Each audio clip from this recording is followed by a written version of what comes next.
Suarez decides to take matters into his own hand and bite Chiellini on the shoulder. I wonder if he saw Mike Tyson do it to Evander Holyfield and thought, you know what?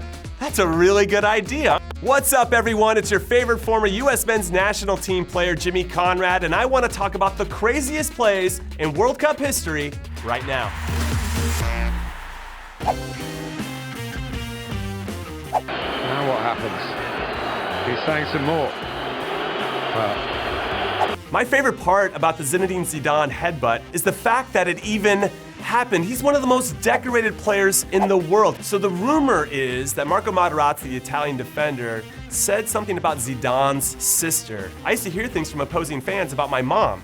And then I go ask my mom about this, and she wouldn't confirm or deny what was said, and that made me question everything about my childhood. Conversation for another time. And what's really interesting about that particular play is that they didn't catch it in real time. The only reason they saw it was because it got shown on a replay inside the stadium, and either the fourth official or the sideline official then waved over to the center ref to say, hey, listen, this happened, and they gave him a red card. It was incredible to see someone of his stature commit a foul of that egregiousness and cost his team a chance at winning the World Cup.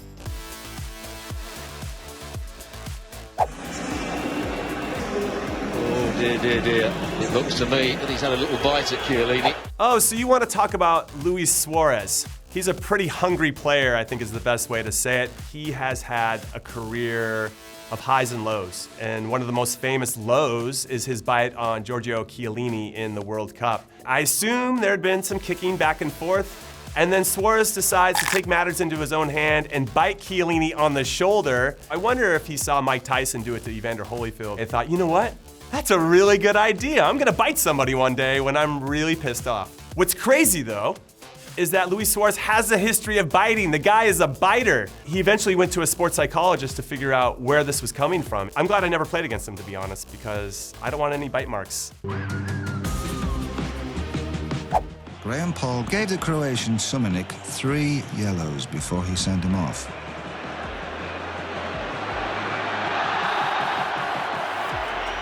One of the most interesting situations that I think has happened in World Cup history was in the 2006 World Cup between Croatia and Australia. Last group stage game, winner goes on to the next round, so the stakes are massive. And Graham Poll, the referee, gives Josip Suminic 3 yellow cards in the same game. He got it wrong in his book and then finally sent him off. Graham Poll said afterwards that the way he wrote it down in the book, he just mismarked who he thought he already gave a caution to, and it was just as simple as that. And in fact, Graham Poll didn't ref at all the rest of the World Cup, and then later on retired from reffing internationally. They got it right in the end, even though he gave out 3 yellow cards, but I've never seen that. I haven't even seen that at the youth level, so to see it at a World Cup level is pretty remarkable.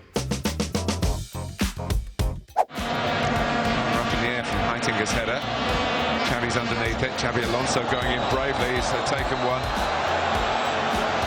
28th minute of the 2010 World Cup final between Spain and Holland. Nigel de Jong absolutely crushed Xabi Alonso in the chest. His studs were up here in his chest. You understand that's an automatic red card. I think the Dutch team, the players, the fans, they all knew that should have been a red card. And I feel like the referee didn't want to make that big of a decision in a game of that magnitude, so he just gave him a yellow. I've never seen a red card more defined than this tackle by Nigel de Jong. Spain ended up winning in extra time, and so I think that the universe was looking at this the right way, and Spain were the rightful winners. But this is definitely a red card, the biggest red card of all time, and a bit criminal that the referee didn't make that call.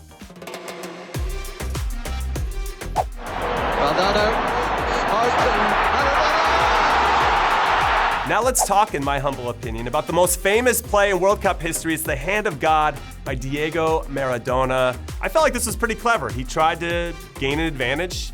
He's obviously 5'0". He's going up against a keeper that's like 7 feet tall, and he figures out a way to use his hand to gain an advantage and score. A goal that obviously changed the complexion of the game. It was 0-0 in the quarterfinals of the '86 World Cup in Mexico City. Maradona just took advantage of it. Like, he went and just started celebrating like he had scored.